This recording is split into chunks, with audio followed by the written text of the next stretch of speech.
Sod it, that could be the intro.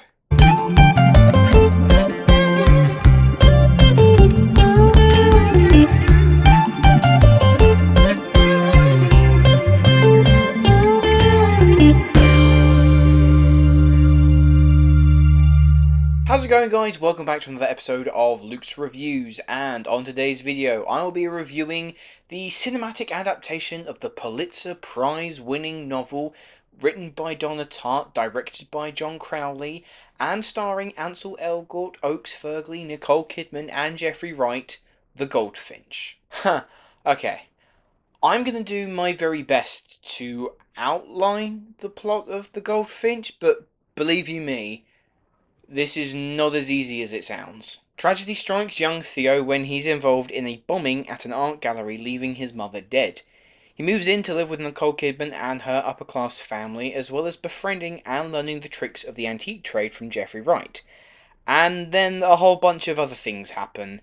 And, oh yeah, there's a painting of a goldfinch somehow involved. As you could probably tell from my uproarious enthusiasm, I was not a fan of the Goldfinch. In fact, I was really disappointed. I'm sorry, what? You are set up. It's like a dick.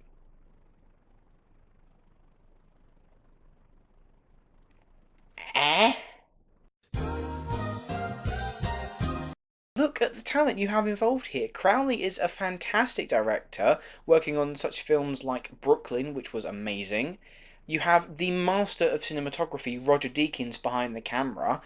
A cast including Ansel Elgort, Nicole Kidman, Jeffrey Wright, Sarah Paulson. A true A-list cast, and yet with the talent both in front and behind the camera, nothing works.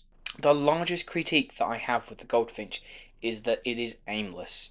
It does so many things, and yet the entire film just goes nowhere. Do you think the movie perhaps is like a character study of Theo dealing with his trauma and grieving his mother, or is it a mystery as to where this painting might have gone? But it just isn't anything. It's just scene after scene after scene of a bunch of things happening, but with no solid through line aside from just a set of recurring characters. It simply meanders and shuffles its feet from one moment to the next without any coherent glue to stick it all together. It's entirely void of all life and emotion. I did not care for a single character, no matter what tragic and heartbreaking situation the story may have put them in.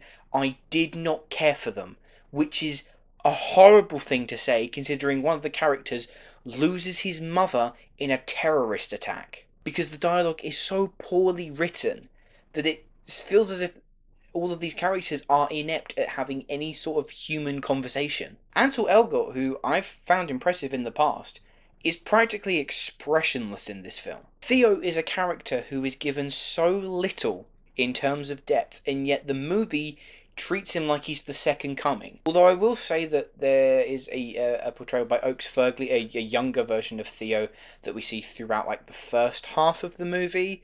And he's trying. He's really having to try and carry a lot of this movie on his shoulders, and he doesn't succeed all the time, but he is really trying. As is Roger Deakins, who, let's face it, the movies he shoots are never going to look bad.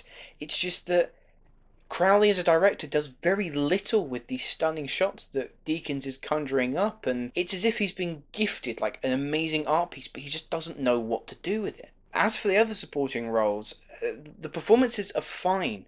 None of them are inherently bad per se, but it's the characters who are so bland and forgettable that actors can only do so much. The only one of real interest here is Boris, played by Wolfhard, and Aneurin Barnard, I think that's his name, who plays an older version of Boris. But even then, they can do what they can to try and make his character have some sort of interest, but by the time we meet up with him as older Boris, the story just doesn't know what to do with him. So he's just added to this already convoluted and elongated story. And speaking of elongated, Jesus Christ, this movie is 149 minutes.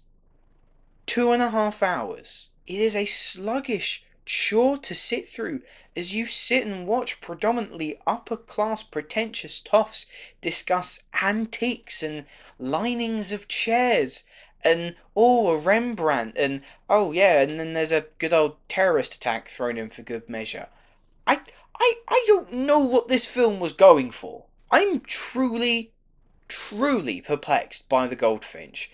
It attempts to be a heartfelt tale of a boy grieving the loss of his mother, but instead we're left with an emotionless mess of a film that has no idea on the story it's wanting to tell, lacks any real concept of pace, and characters that you feel nothing for.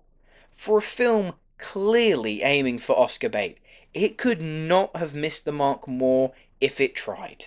Overall, I'm going to give The Goldfinch a 2.5 out of 10. Anyway, guys, those are my thoughts on The Goldfinch. Let me know what you thought of the film down in the comments below. As well as my question to you, what is your least favourite book-to-film adaptation? Thanks for watching. Let me know what you thought of this film down in the comments below.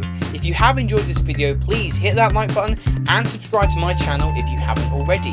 The links to all of my social media accounts are in the description below.